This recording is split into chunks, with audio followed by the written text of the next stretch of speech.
श्री गुरु चरित्र अध्याय 19 औदुंबर महिमा. या 19व्या अध्यायामध्ये औदुंबर वृक्षाचे महात्म्य, श्री नृसिंह सरस्वतींच्या दिव्य लीला, श्री सद्गुरु सेवेचं महत्व आणि श्रद्धेचं सामर्थ्य याचं अत्यंत सुंदर वर्णन आपण श्रवण करणार आहोत. या अध्यायाचा सारांश असा आहे की नामधारक सिद्ध मुनींना विचारत असतो की अनेक वृक्ष असताना सुद्धा श्री गुरूंना औदुंबर वृक्षच का प्रिय आहे. त्यावरती सिद्ध मुनी नरसिंह सरस्वतींची कथा सांगतात. हिरण्यकश्यपूचा वध करत असताना भगवान नृसिंहांच्या नखांना विषाची ज्वाला लागली होती. त्यावेळी महालक्ष्मीने औदुंबराची फळे व वृक्षाचा स्पर्श करून त्या ज्वाळा शांत केल्या होत्या. त्यामुळे भगवान नृसिंहांना औदुंबराला कलियुगातही कल्पवृक्ष राहशील असा वर दिला होता. या वृक्षाखाली भक्तिभावाने केलेली सेवा, जप, ध्यान, प्रदक्षिणा किंवा स्नान करणाऱ्या भक्तांच्या मनोकामना पूर्ण होतात, पापांचा नाश होतो, रोग दूर होतात आणि आध्यात्मिक प्रगती सुद्धा होते असं वरदान देण्यात आलेलं आहे. श्री नृसिंह सरस्वतीने सुद्धा आपला निवास औदुंबराखालीच केला होता. दररोज 64 योगिनी येऊन त्यांची गुप्तपणे पूजा करीत असत. गंगानुज नावाच्या एका भक्ताला एक दिव्य लीला पाहण्याचं भाग्य लाभलं होतं. त्याने गुरूंच्या दिव्य स्वरूपाचं दर्शन घेतलं आणि गुरूंनी त्याला संपत्ती, सुख आणि आध्यात्मिक उन्नतीचा आशीर्वाद दिला होता. नंतर गंगानुजाच्या इच्छेनुसार श्री गुरूंनी त्याला प्रयाग, काशी आणि गया या त्रिस्थळीचे दर्शन एका दिवसामध्ये घडवलं होतं. यातून गुरु हे काळ, देश आणि अंतर याच्या पलीकडील परब्रह्म स्वरूप आहेत हे स्पष्ट झालं. शेवटी श्री गुरूंनी 64 योगिनींना आणि अन्नपूर्णा मातेला औदुंबराजवळच सदैव वास करण्यास सांगितले. आपल्या पादुका तिथे स्थापन करून त्यांनी भक्तांना आश्वासन दिले की जो भक्त श्रद्धेने, भक्तीने आणि सेवा भावेने औदुंबराखाली गुरूंची उपासना करेल त्याचे सर्व योग्य इच्छा पूर्ण होतील आणि चारही पुरुषार्थ म्हणजे धर्म, अर्थ, काम आणि मोक्ष त्याला प्राप्त होईल. या 19व्या अध्यायाचा मुख्य संदेश काय आहे? गुरु हेच साक्षात परब्रह्म आहेत. त्यांची कृपा अशक्यालाही शक्य करत असते. श्रद्धा, भक्ती आणि गुरुसेवा याच्यामुळे जीवनातील दुःख, पाप आणि अज्ञान नाहीसे होते.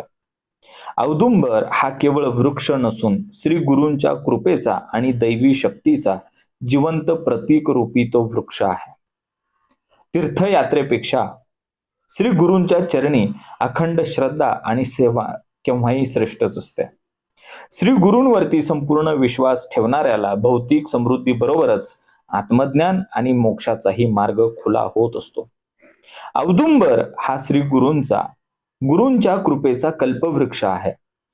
त्या औदुंबराच्या छायेत श्रद्धेने केलेली श्री गुरूंची सेवा भक्तांच्या सर्वांगीण कल्याणाचा आणि अखेरीस मोक्षाचा मार्ग खुला करत असते. बघा, पहिली ओवी काय सांगितलं? श्री गणेशाय नमः, श्री सरस्वते नमः, श्री सद्गुरुभ्यो नमः. नामधारक शिष्य राना, लागे सिद्धाची या चरणा, कर सुंपट जोडून विनवतसे तये वेळी. बघा, पहिल्याच ओवीमध्ये सांगितलं की नामधारक हा शिष्य अत्यंत नम्रतेने सिद्ध मुनींच्या चरणी लागला. त्याने दोन्ही हात जोडून विनम्रपणे प्रणाम केला आणि पुढील गुरुचरित्र ऐकण्याची, श्रवण करण्याची विनंती केली. या ओवीमध्ये खऱ्या शिष्याची पहिली ओळख सांगितली. ज्ञान मिळवण्यासाठी केवळ बुद्धी पुरेशी नसते, तर सोबत नम्रता, श्रद्धा आणि शरणागती सुद्धा तितकीच आवश्यकता असते. नामधारकाने कोणताही अहंकार न ठेवता सिद्धांच्या चरणी मस्तक ठेवलं, कारण त्याला माहिती होतं की श्री गुरूंच्या चरणी नम्र झाल्याशिवाय ज्ञानाचं दार उघडत नाही. कर सुंपट जोडून याचा अर्थ फक्त हात जोडणं नव्हे, तर मन, बुद्धी, चित्त आणि अहंकार ही श्री गुरूंच्या चरणी अर्पण करणे म्हणजे कर सुंपट जोडणे होय. बघा, जीवनामध्ये बोध कसा असावा? नम्रता ही ज्ञानप्राप्तीची पहिली प्राप्ती आहे. श्री गुरु, आई वडील आणि अनुभवी व्यक्तींकडून शिकायचे असेल तर प्रथम अहंकार सोडावा लागतो. प्रश्न विचारणे हे अज्ञानाचे लक्षण नसून नम्रतेने प्रश्न विचारणे हे ज्ञानाच्या प्रवासाचे प्रारंभ स्थान आहे. एखादा विद्यार्थी कितीही हुशार असला तर आणि जर तो शिक्षकांचा ऐकतच नसेल आणि मला सगळं काही माहित आहे असा अहंकार भाव जर तो बाळगत असेल तर त्याची प्रगती थांबून जाते. पण जो विद्यार्थी नम्रतेने प्रश्न विचारतो, मार्गदर्शन स्वीकारतो आणि शिकण्याची तयारी ठेवतो, तोच पुढे जाऊन मोठे यश मिळवतो. याचप्रमाणे अध्यात्मामध्येही जो साधक अहंकार बाजूला ठेवून श्री गुरूंच्या चरणी जातो त्यालाच आत्मज्ञान आणि श्री सद्गुरु कृपेचा लाभ होत असतो. बघा ना, गुरुकृपा प्राप्त करण्याचा पहिला मंत्र म्हणजे नम्रता, श्रद्धा आणि संपूर्ण शरणागती आहे. बघा दुसरी ओवी, जय जया सिद्ध योगीश्वरा, तूच ज्योती अंधकारा, भक्तजनांच्या मनोहरा, भवसागर तारका. या दुसऱ्या ओवीमध्ये सांगितलं की हे सिद्ध योगीश्वरा, तुमचा विजय असो. आम्ही अज्ञानरूपी अंधकार दूर करणाऱ्या ज्ञानाचा तुम्ही प्रकाश आहात. तुम्ही भक्तांच्या हृदयाला आनंद देणारे आहात आणि जन्ममृत्यूच्या भवसागरातून जीवाला तारून नेणारे सद्गुरू सुद्धा तुम्हीच आहात. या ओवीमध्ये नामधारकाने सद्गुरूंच्या 4 महान अशा गुणांचं वर्णन केलेलं आहे. पहिला गुण, तूच ज्योती अंधकारा. अंधकार म्हणजे बाहेरील अंधार नव्हे हो. अंधकार म्हणजे अज्ञान, अंधकार म्हणजे मोह, अंधकार म्हणजे अहंकार, अंधकार म्हणजे भीती आणि देहाभिमान म्हणजे अंधकारच आहे. सद्गुरू शिष्याच्या जीवनामध्ये ज्ञानाचा दिवा प्रज्वलित करत असतात. त्यामुळे मी कोण आहे, माझ्या जीवनाचा उद्देश काय आहे याची जाणीव त्याला होते. गुरु म्हणजे बाहेरचा दिवा नव्हे तर अंतःकरणामध्ये ज्ञानाचा सूर्य उगवणारा प्रकाश म्हणजे गुरु होय. भक्त ज्ञानाच्या मनोहरा. सद्गुरूंचे सौंदर्य त्यांच्या रूपामध्ये नसते तर त्यांच्या प्रेमात, करुणेत आणि कृपेमध्ये त्यांचं सौंदर्य असतं. ज्याच्या मनामध्ये श्रद्धा असते त्यांना सद्गुरूंच्या सहवासामध्ये अद्भुत शांतता, आनंद आणि सुरक्षिततेची भावना येते. बघा, भवसागर तारका. भवसागर म्हणजे संसारातील दुःख आहे, चिंता आहे, भय आहे, भीती आहे, मोह आहे, लोभ आहे, वासना आहे आणि जन्म मृत्यूचं चक्र म्हणजे भवसागर. स्वतःच्या बुद्धीच्या जोरावर हा सागर पार करणे अत्यंत कठीण आहे. म्हणून सद्गुरूंची योग्य दिशा, विवेक आणि आत्मज्ञान देऊन या साधकाला या भवबंधनातून, या भवसागरातून ते पैल तीरावरती नेत असतात, मुक्त करत असतात. बघा, अज्ञान दूर करणारा खरा गुरुच जीवनातील सर्वात मोठा दीप आहे. सद्गुरू फक्त समस्या सोडवत नाहीत तर त्या समस्या पाहण्याची दृष्टी बदलत असतात. सद्गुरूंच्या मार्गदर्शनाने संसारात राहूनही मन शांत आणि स्थिर राहू शकते. बघा, एका व्यक्तीकडे खूप सारा भरपूर असा पैसा आहे, मोठं घर आहे, पद आहे, प्रतिष्ठा आहे, प्रसिद्धी आहे, तरीही तो सतत अस्वस्थ राहतो, चिंताग्रस्त राहतो, भयाने ग्रासलेला असतो आणि रिकामेपणा तो अनुभवत असतो. आणि दुसरीकडे एक अत्यंत सामान्य मनुष्य आहे, त्याला सद्गुरूंचं मार्गदर्शन मिळतं. तो परिस्थिती बदलत नसतानाही स्वतःची दृष्टी बदलतो आणि समाधानाने जीवन जगत असतो. आणि किती मोठं संकट जरी आलं तर त्या संकटाला शांतपणे सामोरा जात असतो.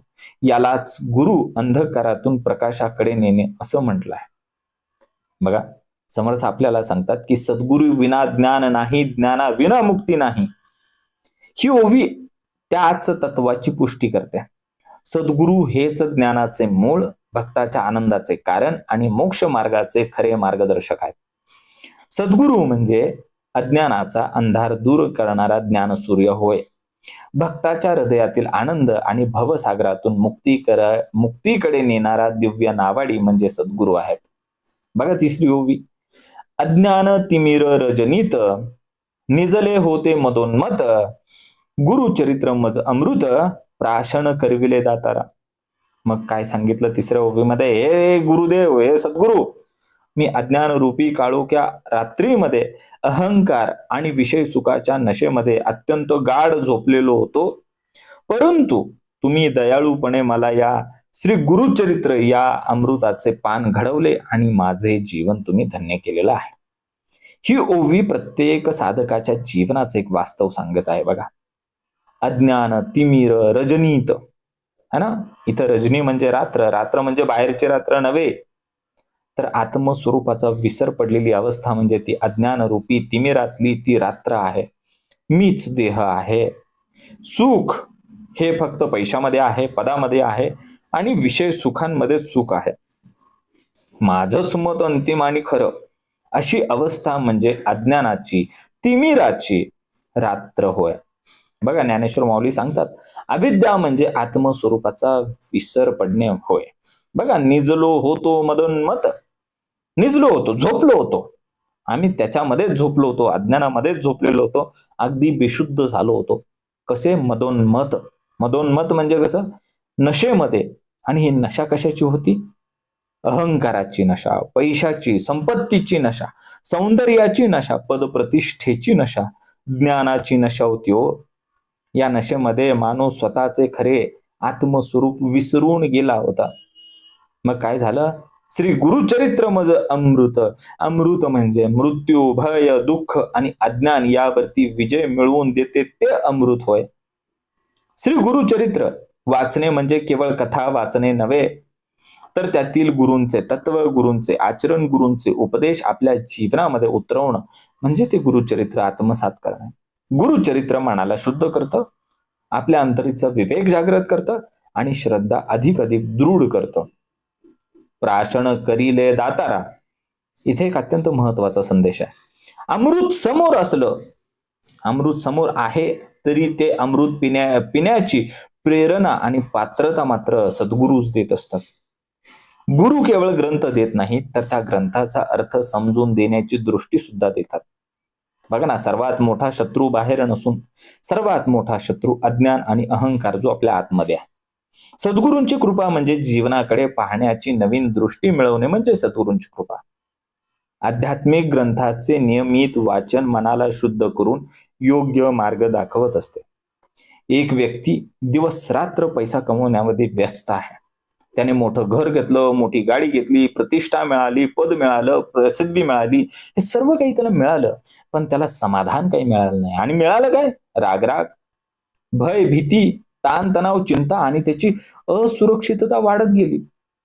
मग एक दिवस ती एखाद्या संतांचे विचार, श्री सद्गुरु चरित्र किंवा श्रीमद भगवद्गीता जेव्हा वाचू लागतो, हळूहळू तिच्या विचारामध्ये बदल व्हायला लागतो आणि बाह्य परिस्थिती तीच असते, पण त्याचा जगाकडे पाहण्याचा दृष्टिकोन मात्र बदलतो.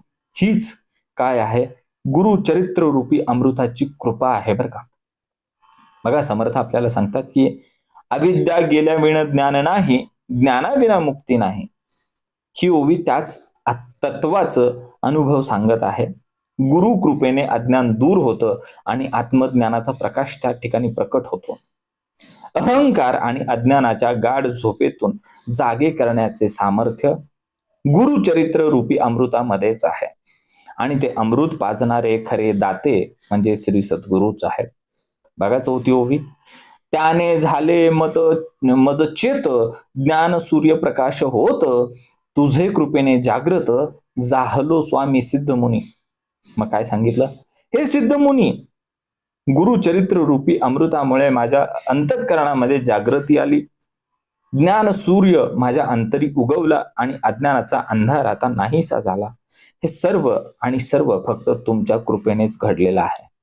ही ओवी श्री सद्गुरु कृपेने साधकाच्या जीवनात घडणाऱ्या अंतर्गत परिवर्तनाचे वर्णन आहे. त्याने झाले मज चेत. चेत म्हणजे चेतना, चेत म्हणजे जागरूकता आणि आत्मभान. पूर्वी साधक फक्त देह, संसार, प्रपंच, अहंकार यांनाच सत्य मानत होता. पण जेव्हा श्री सद्गुरु चरित्राचा अभ्यास त्यांनी चालू केला, तेव्हा त्याच्या जीवनाला खरा अर्थ समजून यायला लागला. यालाच अंतर्मनाची जागृती असं म्हणतात. बघा, ज्ञान सूर्यप्रकाश होत. रात्री अंधार हटवण्यासाठी अंधाराशी लढावं लागत नाही, फक्त एक सूर्य उगवायला लागतो. एक सूर्य उगवला की अंधार आपोआप नाहीसा होतो, निघून जातो. त्याला सांगावं लागत नाही जा म्हणून. तसंच आहे, आत्मज्ञान एकदा का प्राप्त झालं की अज्ञान नाहीसं होतं, भय भीती कमी होते, मोह वासना कमी होते, विवेक अखंड जागृत होतो आणि जीवनाचा खरा उद्देश आपल्याला समजू लागतो. ज्ञान अंधाराशी कधीही संघर्ष करत नाही. ज्ञान फक्त प्रकाश देतं. अज्ञानाचा अंधकार आपोआप निघून जात असतो. तुझे कृपेने जागृत, येथे नामधारक एक अत्यंत महत्वाचं तत्व सांगत आहे. ज्ञान हे केवळ पुस्तक वाचून मिळत नाही, तर ते सद्गुरूंच्या कृपेने अनुभवता येतं, ते अनुभवामध्ये उतरत असतं.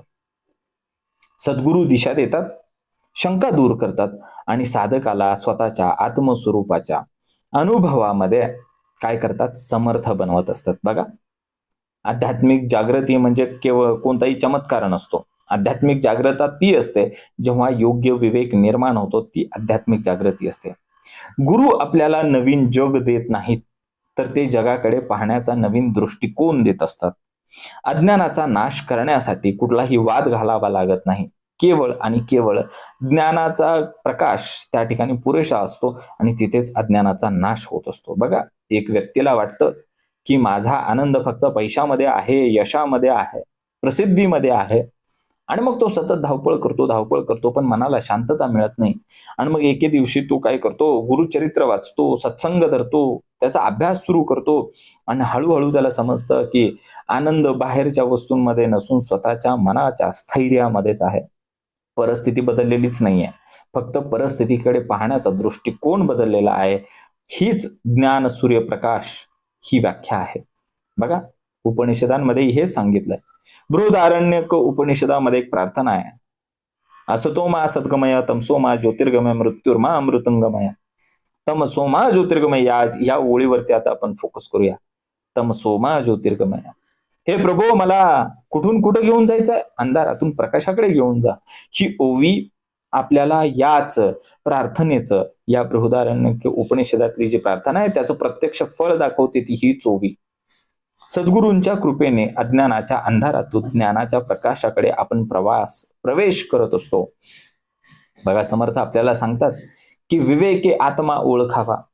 ज्ञानाचा सूर्य उगवणे म्हणजे विवेक जागृत होणे आणि आत्मस्वरूपाची ओळख होणे. सद्गुरूंच्या कृपेने जेव्हा ज्ञानाचा सूर्य अंतःकरणामध्ये उगवतो ना, तेव्हा अज्ञानाचा अंधार नाहीसा होऊन साधकाला आत्मजागृती अनुभवाला येतेच येते. बघा, 5वी ओवी. पुढील कथा विस्तारा, निरोपावा योगीश्वरा, कृपा करी या दातारा, म्हणून लागला चरणासे. मग नामधारक सिद्ध योग्यांना विनंती करतो की हे दयाळू गुरुदेवा, कृपा करून मला पुढील श्री गुरुचरित्राची कथा विस्तारित सांगावी, असे म्हणत तो पुन्हा अत्यंत नम्रतेने त्यांच्या चरणी लीन झालेला आहे. ही ओवी साधकाची अखंड ज्ञानतृष्णा आणि श्री सद्गुरु कृपेची याचना दर्शवत आहे. बघा ना, पुढील कथा विस्तारा. नामधारकाला केवळ कथा ऐकण्याची उत्सुकता नाही, तर त्या कथेमध्ये दडलेलं गुरुतत्व, आत्मज्ञान आणि जीवन मार्ग समजून घेण्याची, जाणून घेण्याची इच्छा आहे, उत्कट इच्छा आहे, उत्सुकता आहे.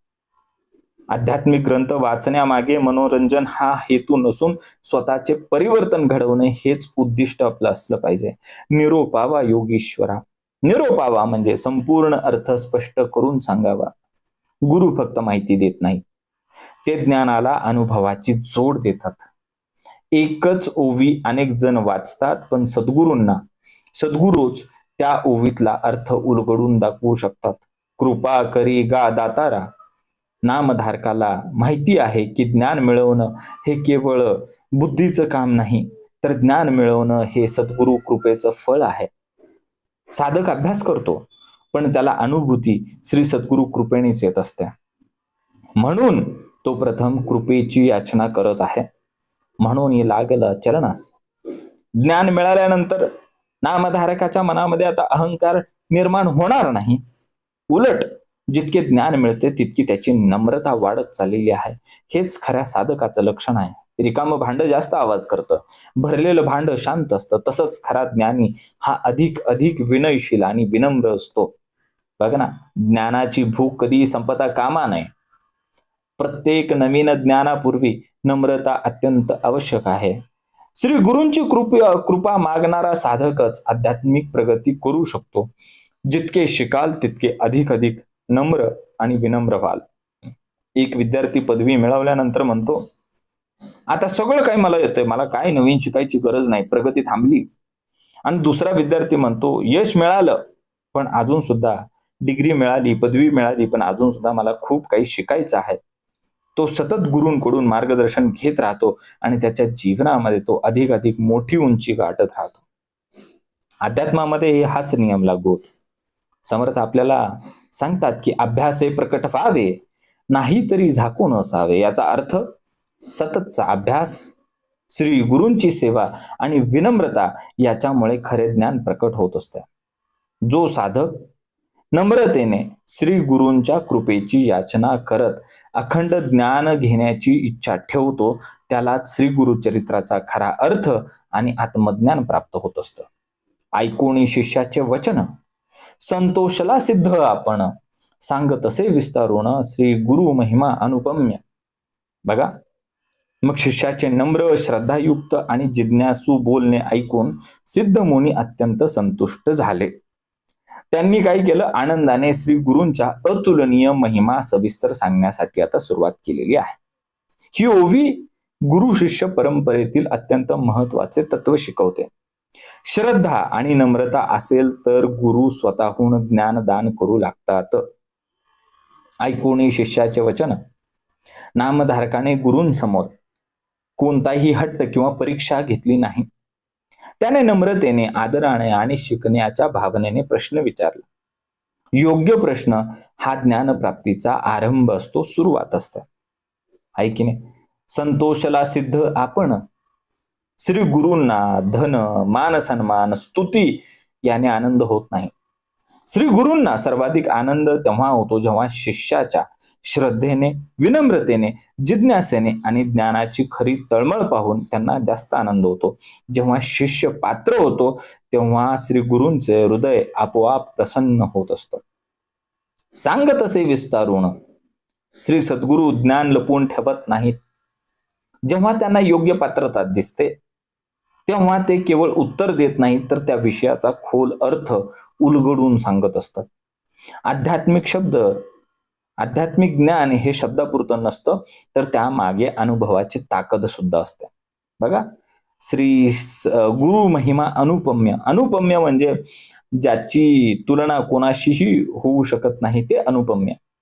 श्री गुरूंचा महिमा हा अमर्याद आहे, इन्फिनिटी आहे. कारण श्री गुरूंचा महिमा अज्ञानाचा नाश करतो, आत्मज्ञान देतो आणि भक्ताला संसारातून मुक्तीचा मार्ग दाखवतो आणि ईश्वराशी अखंड जोडून ठेवणारा जिवंत दुवा म्हणजे काय, श्री सद्गुरूंचा अनुपम्य असा महिमा आहे. म्हणूनच गुरूंचा महिमा शब्दात पूर्णपणे व्यक्त होऊ शकत नाही. योग्य प्रश्न विचारणारा विद्यार्थीच खरा शिकतो. नम्रता हीच श्री सद्गुरूंचे हृदय जिंकण्याची गुरु किल्ली आहे. ज्ञान मिळवण्यासाठी पात्रता निर्माण करावी लागते. गुरु कृपा झाल्यानंतर ज्ञान सहज आणि सखोलपणे प्राप्त होते. एका कार्यालयामध्ये 2 कर्मचारी आहेत. पहिला कर्मचारी सतत स्वतःचे ज्ञान प्रदर्शित करतो, त्यामुळे वरिष्ठ जी मंडळी आहे ना, ते त्याला फारसं मार्गदर्शन करायला जात नाही. आणि दुसरा कर्मचारी मात्र नेहमी नम्र राहतो आणि सर, साहेब, मला हे अधिक चांगल्या पद्धतीनं कसं करता येईल हे सांगता का, अशी शिकण्याची त्याची वृत्ती असते. आणि ती शिकण्याची वृत्ती पाहून त्याचे वरिष्ठ, त्याचे सिनियर त्याला वेळ देतात, त्याला शिकवतात आणि पुढे जाण्याची संधी सुद्धा देतात. गुरु शिष्यांचं नातं सुद्धा तसंच आहे. जिथं अहंकार संपतो ना, तिथं ज्ञानाचा प्रवाह अखंड सुरू राहतो. बघा ना, समर्थ आपल्याला सांगतात, जिज्ञासा असेल तिथे ज्ञान फुलते आणि अहंकार असेल तिथे अज्ञान टिकून राहते. बरोबर आहे? श्री गुरूंचे ज्ञान हे पात्र शिष्यालाच प्राप्त होत असते. बघा, श्रद्धा, नम्रता आणि ज्ञानाची खरी तळमळ पाहून सद्गुरू प्रसन्न होतात आणि आपल्या कृपेने साधकाला आत्मज्ञानाचा अमूल्य खजिना प्रदान करत असतात. बघा, 7वी ओवी, शिष्योत्तमा नामांकिता, सांगेन एक ऐक गुरूंची कथा, औदुंबर तळी अतिप्रीता होते श्री गुरु कृपा परियेसा. या ओवीमध्ये काय सांगितलं, सिद्ध मुनी म्हणाले की हे श्रेष्ठ नामधारका, आता लक्षपूर्वक श्री गुरूंची पवित्र कथा ऐक. श्री गुरूंना औदुंबर वृक्षाखाली राहणे अत्यंत प्रिय होते. बघा ही ओवी काय सांगते. ही ओवी गुरुचरित्रेतील एक अत्यंत महत्वाच्या प्रसंगाची सुरुवात करून दिली आहे. इथे सिद्ध मुनी औदुंबर वृक्षाच्या महात्म्याचे रहस्य सांगण्याची तयारी करतात. बघा, शिष्योत्तमा नामांकिता. सिद्ध मुनी नामधारकाला शिष्योत्तमा म्हणतात, म्हणजे श्रेष्ठ शिष्य असं म्हणतात. श्रेष्ठ शिष्य तो नसतो जो खूप ग्रंथ पाठ पठन करतो. श्रेष्ठ शिष्य तो असतो जो श्रद्धेने ऐकतो, नम्रतेने प्रश्न विचारतो आणि जे श्रवण केलंय, जे ऐकलंय ते जीवनामध्ये आचरणात आणतो, तो श्रेष्ठ शिष्य असतो. ज्ञानापेक्षा आचरण शिष्याला श्रेष्ठ बनवतं. सांगेन ऐके गुरूंची कथा. जिथे गुरूंची कथा म्हणजे केवळ चमत्काराची गोष्ट नाही, गुरूंची कथा है ना. श्री सद्गुरु चरित्रामधील प्रत्येक कथा आपल्याला काय शिकवते? भक्ती कशी करावी, श्रद्धा कशी वाढवावी, संकटामध्ये विश्वास कसा ठेवावा आणि आत्मज्ञानाकडे कशी वाटचाल करावी. म्हणून गुरुकथा ही केवळ मनोरंजन नव्हे तर अंतर्मनाचे शुद्धीकरण करणारी साधना आहे. औदुंबर तळी अतिप्रीता हा अध्यायाचा मुख्य विषय आहे. आता प्रश्न असा पडतो की श्री सद्गुरूंना औदुंबरच वृक्ष एवढा प्रिय का होता? पुढील काही ओव्यांमध्ये सिद्धमुनी आपल्याला सांगत आहेत की भगवान नृसिंहांना औदुंबराला विशेष वरदान का दिले. त्यामुळेच हा वृक्ष शांती, गुरुकृपा, साधना आणि मनोकामना पूर्ण करणारा स्थान बनलेला आहे. म्हणून श्री नृसिंह सरस्वतींनी या औदुंबराखाली निवास केला होता. बघा, औदुंबर हा फक्त एक वृक्ष नाहीये, तो प्रतीक आहे. औदुंबर हे प्रतीक आहे श्री सद्गुरु कृपेचं. औदुंबर हे प्रतीक आहे अंतःकरणातील स्थैर्याचं. औदुंबर हे प्रतीक आहे साधनेतील सातत्याचं. आणि औदुंबर हे प्रतीक आहे ईश्वराच्या सतत उपस्थित असण्याचं. जसं औदुंबराची मुळं खोलवर रुजलेली असतात, तसं साधकाचं मन श्रद्धेमध्ये खोलवरती रुजलेलं असलंच पाहिजे. बघा ना, गुरूंच्या कथा श्रद्धेने ऐकल्या तर जीवन बदलू शकतं. चमत्कार शोधण्यापेक्षा त्यामागील तत्व समजून घेणं जास्त महत्वाचं. सद्गुरूंना प्रिय असलेली गोष्ट म्हणजे बाह्य वैभव नव्हे तर भक्ताचे निर्मळ अंतःकरण ही सद्गुरूंना सर्वात प्रिय असलेली गोष्ट आहे. आज अनेक जण आध्यात्मिक ग्रंथ वाचत असतात, पण त्यातील एकही शिकवण जर त्यांनी जीवनामध्ये उतरवली नसेल तर त्याचा काय उपयोग. आणि दुसरीकडे एक व्यक्ती रोज एकच ओवी वाचतो, त्याचा अर्थ समजून घेतो आणि त्या ओवीनुसार जगण्याचा प्रयत्न करतो. हीच खरी काय आहे श्री गुरूंची सेवा आहे. ती वाचनामध्ये नसून ती आचरणामध्ये त्यांनी उतरवलेली आहे. तेव्हा गुरु जास्त प्रसन्न होतात. समर्थ आपल्याला सांगतात, श्रवण, मनन आणि आचरण यामुळेच ज्ञान सिद्ध होते. श्री गुरुचरित्रातील प्रत्येक कथा श्रवणासाठी नव्हे तर जीवनामध्ये परिवर्तन घडवण्यासाठी असणारी ती प्रत्येक कथा आहे. गुरुचरित्रामधील प्रत्येक कथा ही सद्गुरु कृपेची अनुभव देणारी साधनाच आहे. आणि औदुंबर हा त्या श्री सद्गुरु कृपेचं जिवंत असलेले एक प्रतीक आहे. ऐकोनी सिद्धाचे वचन, नामधारक करी प्रश्न, अनेक पुण्यवृक्ष त्यजून काय प्रीती औदुंबावरी. बघा, सांगितलं, सिद्ध मुनींचे बोल ऐकून नामधारकाने एक जिज्ञासापूर्ण असा एक प्रश्न उपस्थित केला की अनेक पवित्र वृक्ष आहेत, पुण्यदायी वृक्ष आहेत, आणि हे सगळे असताना श्री गुरूंना औदुंबर वृक्षावरतीच एवढी प्रीती का आहे, एवढं प्रेम का आहे. ही ओवी आपल्याला योग्य प्रश्न विचारण्याची कला शिकवते. नामधारकाने श्री गुरूंच्या प्रत्येक शब्दाचा विचार केला. ज्याला मग त्या नामधारकाला औदुंबराचा उल्लेख ऐकून एक शंका आली आणि त्यांनी नम्रतेने प्रश्न विचारला. आणि यातून त्या समजतं की श्रवणानंतरचं मनन करणं हे आध्यात्मिक प्रगतीचं एक महत्वाचं पाऊल आहे. बरोबर आहे. नामधारकरी प्रश्न, नामधारकाने प्रश्न केला, प्रश्न विचारला, याचा अर्थ त्यांनी अविश्वास केला का? नाही. उपनिषदामध्ये, श्रीमद भगवद्गीतेमध्ये शिष्यांनी अनेक प्रश्न विचारलेले आहेतच की, आणि त्या प्रश्नामधूनच एक महान असं तत्वज्ञान त्या ठिकाणी प्रकट झालेला आहे. परंतु प्रश्न कसा असावा? प्रश्न हा जिज्ञासेने विचारलेला असावा, सत्य जाणून घेण्यासाठी विचारलेला असावा. प्रश्न हा अहंकारातून नव्हे तर श्रद्धेतून विचारलेला असावा. नामधारकाचा हा प्रश्नच एक आदर्श प्रश्न आहे. अनेक पुण्य वृक्ष तेजून भारतीय संस्कृतीमध्ये अनेक वृक्ष आहेत जे पवित्र मानले गेलेले आहेत. वटवृक्ष आहे जो दीर्घायुषी आणि स्थैर्याचं प्रतीक आहे. पिंपळ म्हणजे अश्वत्थ वृक्ष आहे जो ब्रह्मस्वरूप मानला जातो. तुळस आहे जी श्री विष्णूंची अत्यंत प्रिय आहे. आणि बिल्व म्हणजे बेल आहे जे भगवान शंकरांना अत्यंत प्रिय आहे. आणि या सगळ्या वृक्षांमध्ये औदुंबराचं स्थान विशेष का आहे बरं?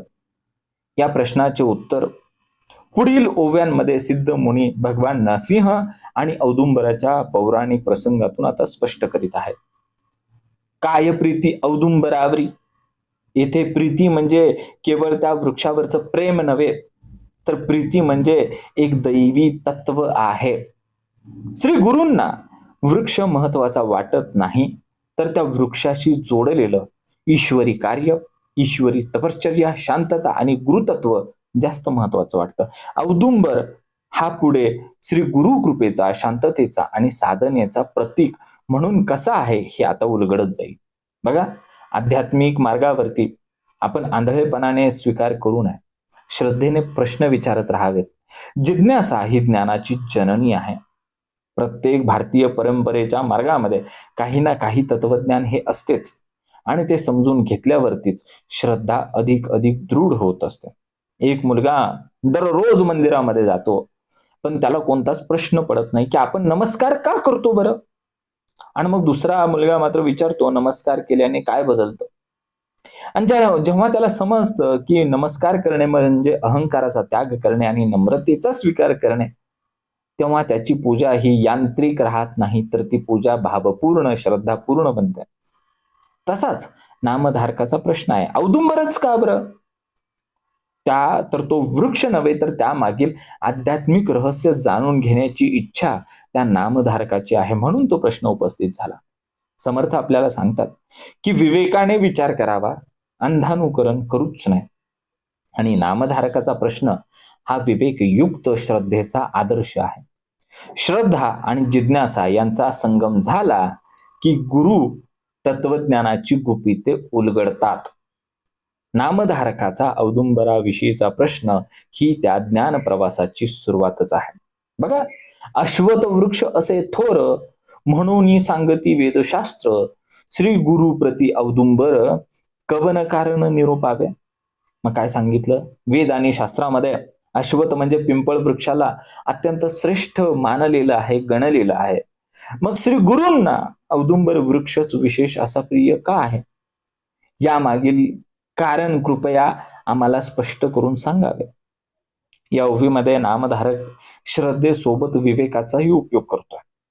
तो वेदांचा आदर करतोय, पण त्याचबरोबर श्री गुरूंच्या आचरणामागील तत्व जाणून घेण्याची त्याची इच्छा आहे.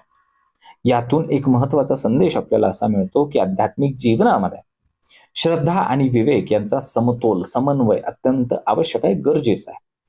अश्वत्थ वृक्ष असे थोर, आपल्या भारतीय परंपरेमध्ये अश्वत्थ म्हणजे पिंपळ हा अत्यंत पवित्र मानला गेलेला वृक्ष आहे.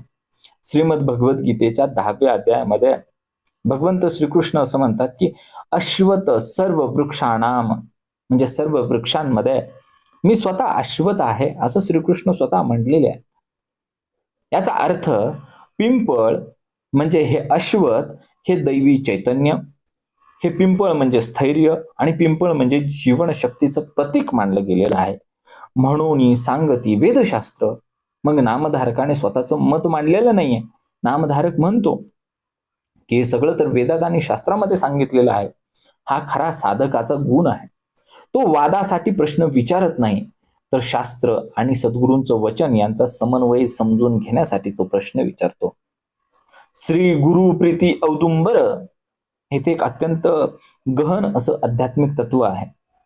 गुरूंचं प्रेम एखाद्या वस्तूवरती नसतं, तर त्या वस्तूमध्ये प्रकट झालेल्या ईश्वरी तत्वावरती असतं. औदुंबर श्री गुरूंना प्रिय का आहे बरं? तो भगवान नृसिंहाच्या कृपेने पावन झाला.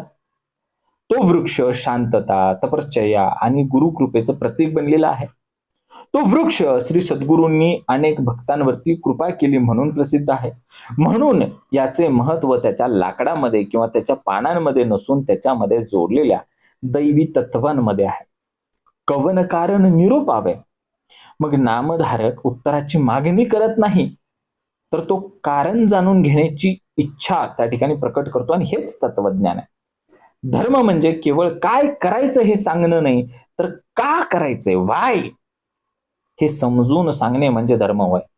बघा, अंधश्रद्धा नको, विवेकयुक्त श्रद्धा हवी.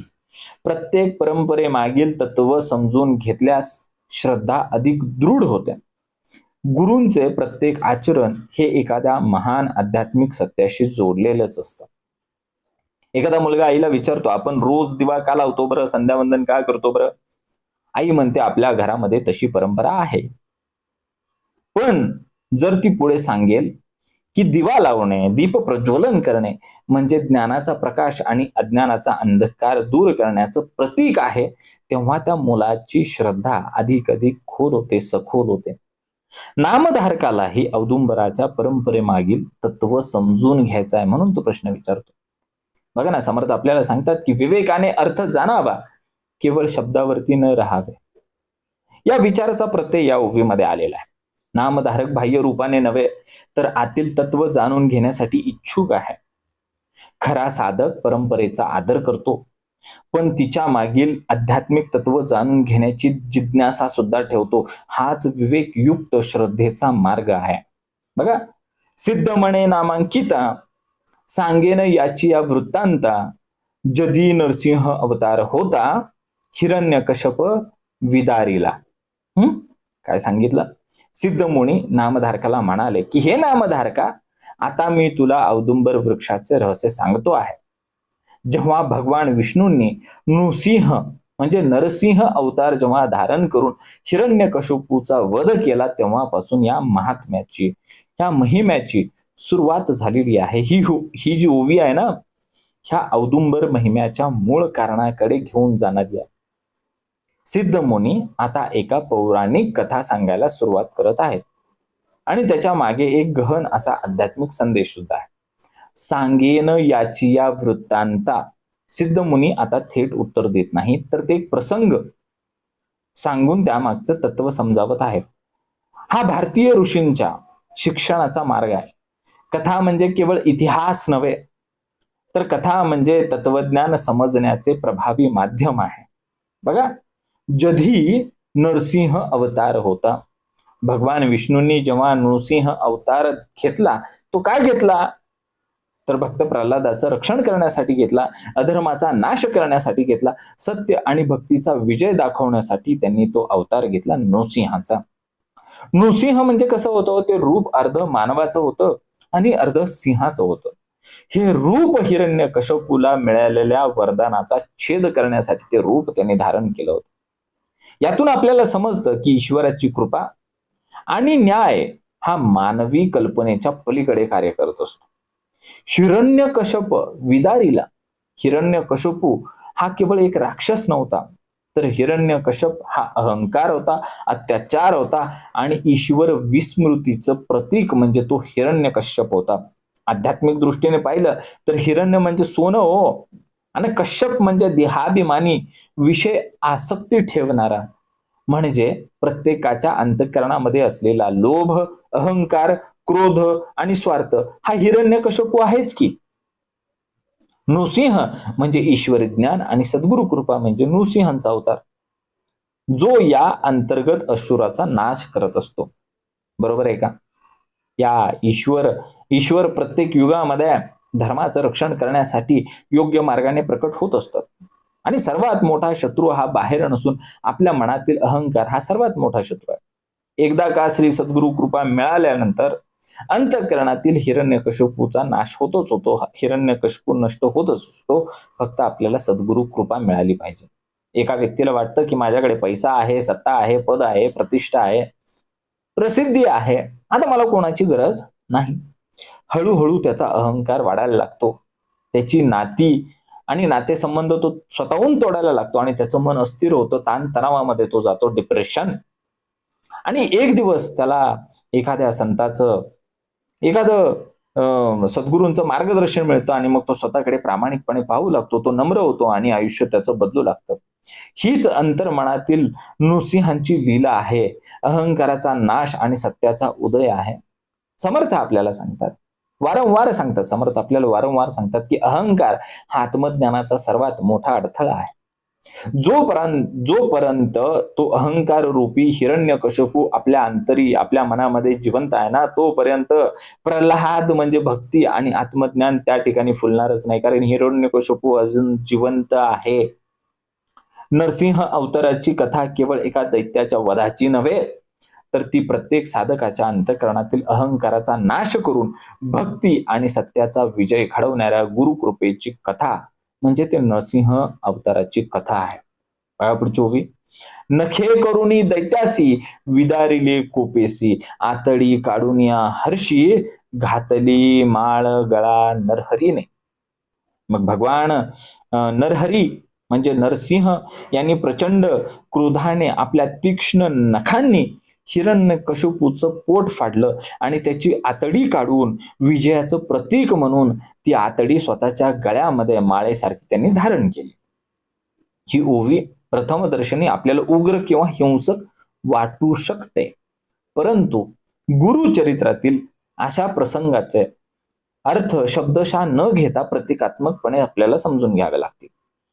येथे नरसिंहाचा क्रोध हा वैयक्तिक नव्हताच, कधी तो वैयक्तिक राग नव्हताच, तर तो धर्म रक्षणासाठी प्रकट झालेली एक दैवी शक्ती आणि तो राग होता, क्रोध होता. नखे करुणी दैत्यासी विदारिले, भगवानांनी कोणतेही शस्त्र वापरलंच नाही, तर त्यांनी स्वतःच्या नखांनी हिरण्यकशिपूचा वध केला. याच्या मागे दोन संदेश. ईश्वराला बाह्य साधनांची गरज असते का? नाही. कुठलं शस्त्र? नाही, गरजेचंच नाही. सत्य आणि धर्माची शक्ती स्वतःमध्येच परिपूर्ण असते. आध्यात्मिक अर्थाने नख म्हणजे तीक्ष्ण विवेक, बरं का. ती तीक्ष्ण नख जी दाखवली ना, ती तीक्ष्ण विवेक आहे. जसा धारदार चाकू कोणतीही गाठ आणि कोणतीही वस्तू सहज कापतो ना, तसंच तीक्ष्ण विवेक अज्ञान, अहंकार, मोह, वासना यांचा नाश करून टाकतो. त्यासाठी पाहिजे तीक्ष्ण विवेक. कोपेसी हा क्रोध अहंकारातून आलेला नाहीये, तर तो धर्म रक्षणाच्या साठी आलेला क्रोध आहे. श्रीमद भगवद्गीतेमध्ये श्रीकृष्ण अर्जुनाला युद्ध करण्यासाठी सांगतात, तर ते काही सूड बुद्धीने करण्यासाठी नव्हे, तर धर्माच्या रक्षणासाठी आता तू लढलं पाहिजेस असं श्रीकृष्ण अर्जुनाला सांगतात आणि तयार करतात की आता तुला धर्मासाठी युद्ध करावं लागेल. त्याचप्रमाणे नरसिंहांचा क्रोध जो आहे तो अधर्माविरुद्धचा दैवी असलेला न्याय आहे. आतडी काढून या याचा प्रतिकात्मक अर्थ अत्यंत गहन आहे. आतडी म्हणजे शरीराचा आतला भाग.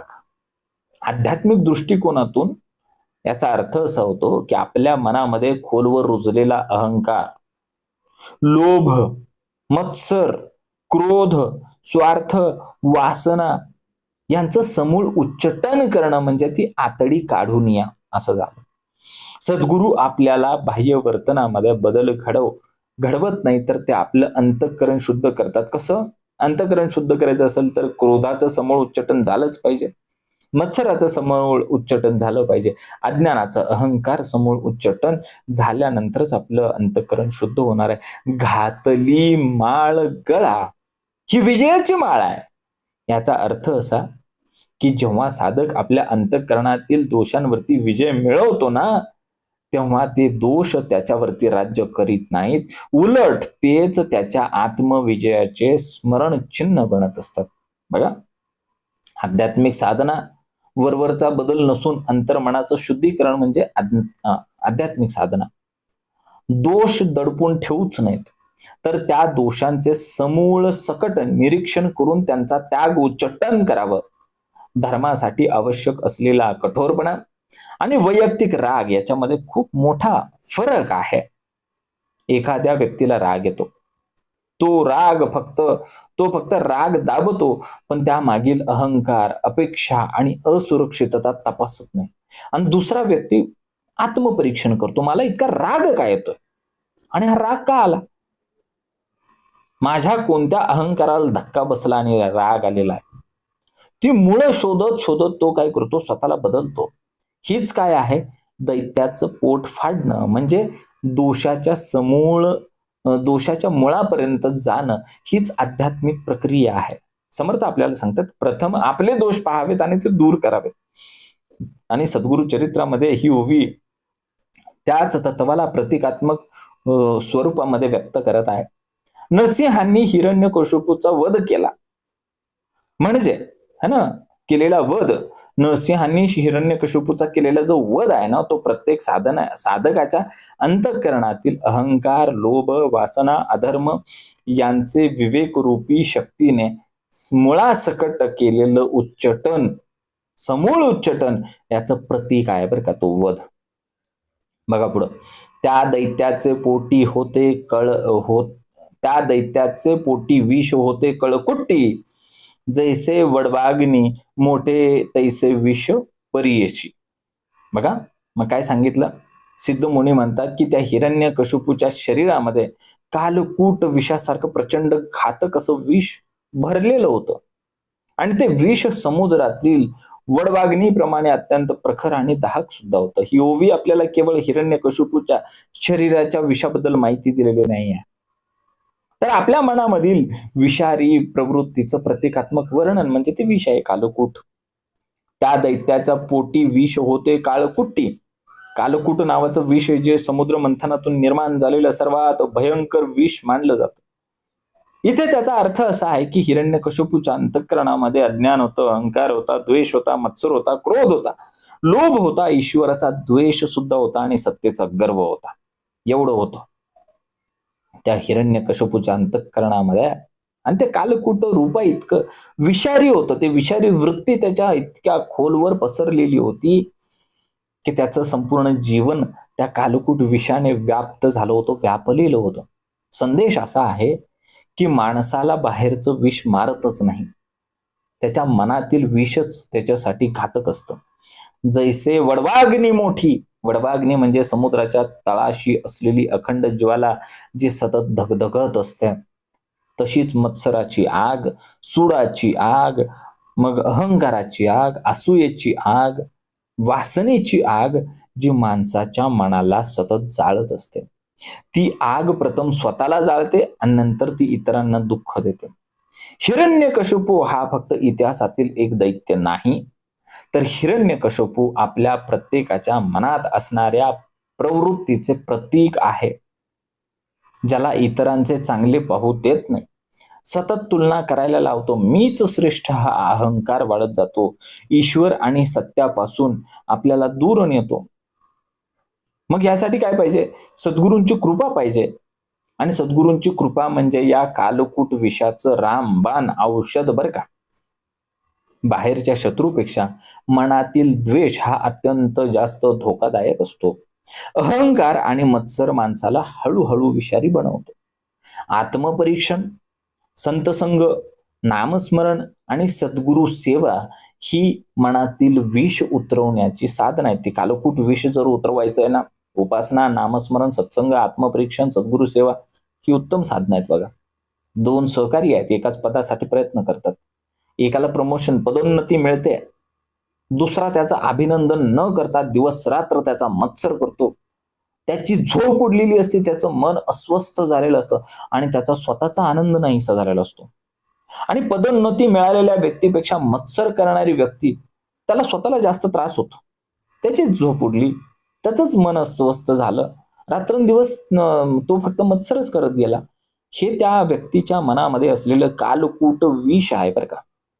समर्थ आपल्याला सांगतात की काम, क्रोध, लोभ, मोह, मद, संशय हे अंतःकरणाचे शत्रूच आहे, तो विषय आहेत ते. जोपर्यंत ही विषारी वृत्ती नष्ट होत नाही तोपर्यंत मनाला खरी शांतता मिळणार नाही. हिरण्यकशिपूच्या पोटातील कालकूट विष म्हणजे तुमच्या आमच्या मनातील अहंकार, द्वेष, मत्सर यासारख्या विषारी प्रवृत्ती म्हणजे त्या कालकूट विष आहे. श्री सद्गुरूंची कृपा आणि आत्मज्ञानानेच या अंतर्गत असलेल्या विषाचा, त्या कालकूटाचा आपण नाश करू शकतो. बघा 13वी ओवी, विदारण करिता दैत्यासी, वेधले विष त्या नखांसी, तापली नखे बहुवसी, ऐक शिष्या एक चित्त. सिद्ध म्हणतात की हे शिष्या, जेव्हा भगवान नरसिंहांनी हिरण्यकशिपूचे विदारण केले, म्हणजे त्याचं पोट फाडलं, तेव्हा त्या दैत्याच्या शरीरातील कालकूट विष त्यांच्या नखांना लागलं, तीक्ष्ण नखांना लागलं. त्यामुळे ती नख जी होती ती अत्यंत तप्त झाली, तापली. आणि मग आता पुढील चरित्रात तू शांतपणे एकाग्र चित्ताने ऐक. ही ओवी अत्यंत सूक्ष्म आध्यात्मिक संदेश देते. जो अधर्माचा नाश करतो त्यालाही त्या अधर्माच्या स्पर्शाची तीव्रता सहन करावी लागत असते. वेधले विष त्या नखांसी. इथे विष हे केवळ भौतिक विष नाहीये, तर ते प्रतीक आहे अहंकाराचं विष, द्वेषाचं, क्रोधाचं, अधर्माचं, नकारात्मक निगेटिव्हिटीचं विष आहे. हिरण्यकशिपूचा नाश करत असताना त्या कालकूट विषाचा स्पर्श भगवान नरसिंहांच्या नखांना झाला.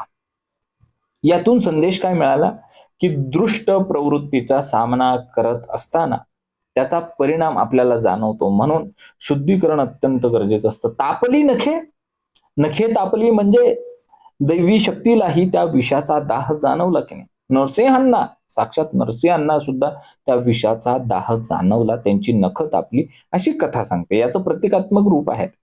प्रतिकात्मक अर्थ असा आहे की जे लोक समाजासाठी काम करतात, सत्यासाठी उभे राहतात, लढतात आणि इतरांचं दुःख दूर करण्याचा प्रयत्न करतात, त्यांना अनेकदा टीका होते, विरोध होतो, मानसिक ताणतणावाला, संघर्षाला सामोरं जावं लागतं. हे त्याचं प्रतिकात्मक रूप. म्हणूनच आत्मिक शांतता आणि संतुलनाची गरज भासते. ऐक शिष्या एक चित्ते, सिद्ध मुनी इथं सांगतात की एक चित्ताने ऐक. विशेष सांगतात, एकचित्ताने ऐक, श्रवण कर पण एकचित्ताने, कारण पुढे औदुंबर वृक्षाचा महिमा आता उलगडत जाणार आहे. आध्यात्मिक ज्ञान वरवर ऐकून समजत नाही, त्यासाठी एकाग्रता, श्रद्धा आणि मनन अत्यंत आवश्यक आहे. या ओवीतील अत्यंत सुंदर तत्व उलगडलेलं आहे, दाखवलंय की सद्गुरू शिष्यांच्या दुःखांचा भार स्वतःवरती घेतात. शिष्याच्या अज्ञानाचे, दुःखाचे, दोषांचे रूपांतर ज्ञानात करण्यासाठी सद्गुरूंना सुद्धा स्वतः कष्ट घ्यावे लागतात बरं का. म्हणून संतांचे जीवन हे केवळ उपदेशाचे नसून त्यागाचे आणि करुणेचे त्यांचं ते जीवन असतं बरं का. त्याग असतो त्यांच्याकडे, करुण असतं.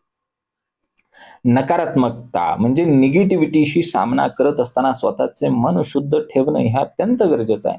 समाजसेवा करताना, अध्यापन करताना, मार्गदर्शन करताना इतरांना है ना करणाऱ्यांनी स्वतःची अंतर्गत ऊर्जा ही जपली पाहिजे.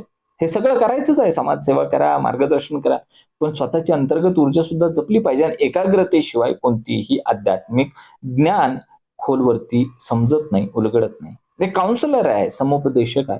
दिवसभर अनेक लोकांच्या समस्या तो ऐकतो आणि तो जर स्वतः ध्यान, मेडिटेशन, प्रार्थना, आत्मपरीक्षण जर तो स्वतः करतच नसेल, तर तो इतरांच्या दुःखाचा मानसिक परिणाम त्याच्यावरती करून घेणार ना.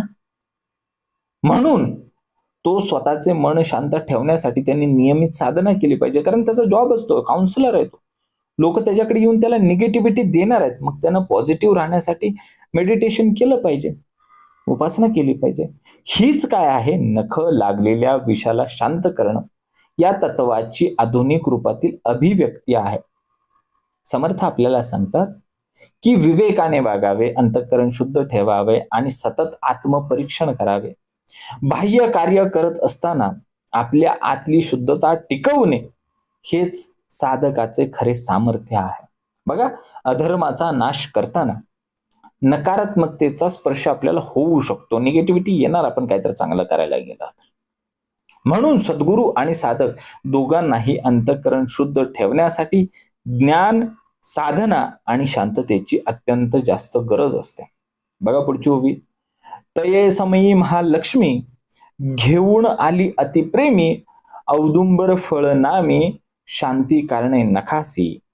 मग त्यावेळी जेव्हा नृसिंहांच्या त्या नखांना तो कालकूट विष लागून दाह निर्माण झाला होता, तो दाह शांत करण्यासाठी महालक्ष्मी अत्यंत प्रेमाने औदुंबराची फळे घेऊन आल्या आणि त्या फळांच्या स्पर्शाने भगवंताच्या काय झाली? नखांना शांतता मिळाली, नृसिंहांच्या नखांना शांतता मिळाली. ही ओवी आपल्याला करुणा, प्रेम आणि शांततेच्या सामर्थ्याचा सुंदर असा संदेश देते.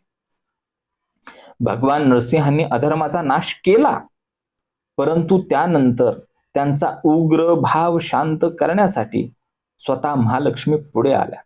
यातून आपल्याला समजतं की न्यायाला करुणेची आणि शक्तीला प्रेमाची जोड अत्यंत गरजेची आहे. तये समी महालक्ष्मी. महालक्ष्मी म्हणजे केवळ धनाची देवता नाही हो. महालक्ष्मी ही प्रतीक आहे करुणेचं.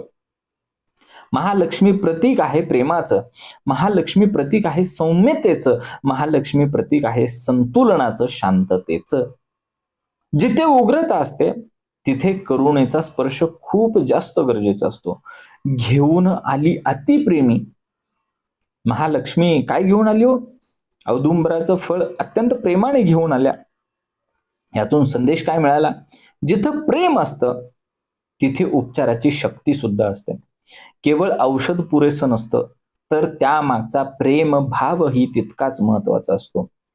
औदुंबर फळ नामी आणि त्या क्षणापासून औदुंबराला विशेष असं महत्व प्राप्त झालं. कारण औदुंबर हे केवळ फळ देणारं झाड नाही, तर ते शांततेचं, गुरु कृपेचं आणि उपचाराचं, सगळ्यात महत्वाचं उपचाराचं, आध्यात्मिक स्थैर्याचं ते प्रतीक बनून समोर उभं आलं ना.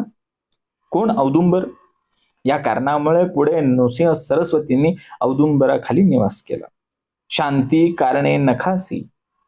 आणि त्या नखांचा दाह त्या औदुंबराच्या फळांमुळे शांत झाला. याचा गूढ अर्थ मनातील क्रोध, ताण, तणाव, द्वेष, अस्थिरता यावरती प्रेम, साधना आणि गुरुकृपा हे रामबाण औषध आहे. बघा, शक्तीबरोबर जर करुणा असेल तरच त्या शक्तीला पूर्णत्व आहे. प्रेमाने केलेलं कार्य हे अधिक प्रभावी ठरतं. मनातील अस्वस्थता शांत करण्यासाठी सत्संग, साधना आणि गुरुस्मरण अत्यंत गरजेचं आहे. एका वडिलांना मुलाची चूक झाल्यामुळे अत्यंत टोकाचा राग आला. त्यामुळे त्या मुलांवरती ओरडले. मुलगा घाबरला आणि थोड्या वेळाने तेच वडील शांतपणे त्याला जवळ बसवून सांगतात, त्याला प्रेमाने मार्गदर्शन करतात की नाही. पहिल्यांदा शिस्त होती म्हणून ते रागावले, चिडले, ओरडले सुद्धा. आणि दुसऱ्यांदा करुणा आली, त्याला जवळ घेतलं. खरे परिवर्तन प्रेमानं घडलं बरं का. बघा, समर्थ आपल्याला वारंवार सांगतात की विवेक आणि दया ह्या दोन्ही साधकाचे अलंकार आहेत. साधकाचे दोन अलंकार कोणते? विवेक आणि दया. केवळ कठोरता किंवा केवळ मृदुता पुरेशी नसते, तर संतुलित मन हेच आध्यात्मिकतेचं लक्षण आहे. बघा, महालक्ष्मींच्या प्रेमभावामुळे महालक्ष्मींनी जे प्रेम भावनेने आणलेलं औदुंबराचं फळ होतं, त्यामुळे नरसिंहांच्या नखांचा दाह शांत झाला. याचा संदेश असा आहे की प्रेम, करुणा आणि सद्गुरु कृपा हीच मनातील उग्रता आणि अस्वस्थता शांत करण्याचं खरं औषध आहे. बघा, 15वी ओवी काय सांगते? तये वेळी शीतलार्थ, नखे रोवती औदुंबरात, विषाग्नी झाला शांत, उग्र नरसिंह शांत झाला. मग नखांचा दाह कमी करण्यासाठी भगवान नरसिंहांनी आपली नखे त्या औदुंबर वृक्षाच्या फळांमध्ये रोवली. त्यामुळे त्या विषाची ज्वाळा जी होती ती शांत झाली आणि उग्र स्वरूप धारण केलेले भगवान नरसिंह आता शांत व्हायला लागले, शांत झाले किंबहुना. ही ओवी केवळ आपल्याला पौराणिक घटना सांगत नाही, तर ती मानवाच्या मनाच्या परिवर्तनाचा अत्यंत गूढ संदेश देते. नरसिंहांचा उग्र भाव हा अधर्माचा नाश करण्यासाठीच होता, परंतु आता कार्य पूर्ण झाल्यानंतर तो उग्र भाव शांततेमध्ये रूपांतरित झाला पाहिजे. यातून शिकण्यासारखं काय आहे की धर्मासाठी आवश्यक असलेली कठोरता ही कायमस्वरूपी स्वभाव बनून राहू नये. अंतिम अवस्था नेहमी शांततेचीच असावी. नखे रोवली औदुंबरात. औदुंबर हा शांतता, गुरु चैतन्य आणि आध्यात्मिक स्थैर्याचं प्रतीक आहे. नखे औदुंबरात रोवणे म्हणजे उग्र भावनांना साधनेत विलीन करणे, क्रोधांचे रूपांतर करुणामध्ये करणे, अस्थिरतेचे रूपांतर स्थैर्यामध्ये करणे. गुरुचरणी मन अर्पण केलं की मनातील ज्वाळा शांत होतात. विषाग्नी झाला शांत. इथे विषाग्नी म्हणजे केवळ काळकूट विष नव्हे, ते विष नव्हे, ते प्रतीक आहे.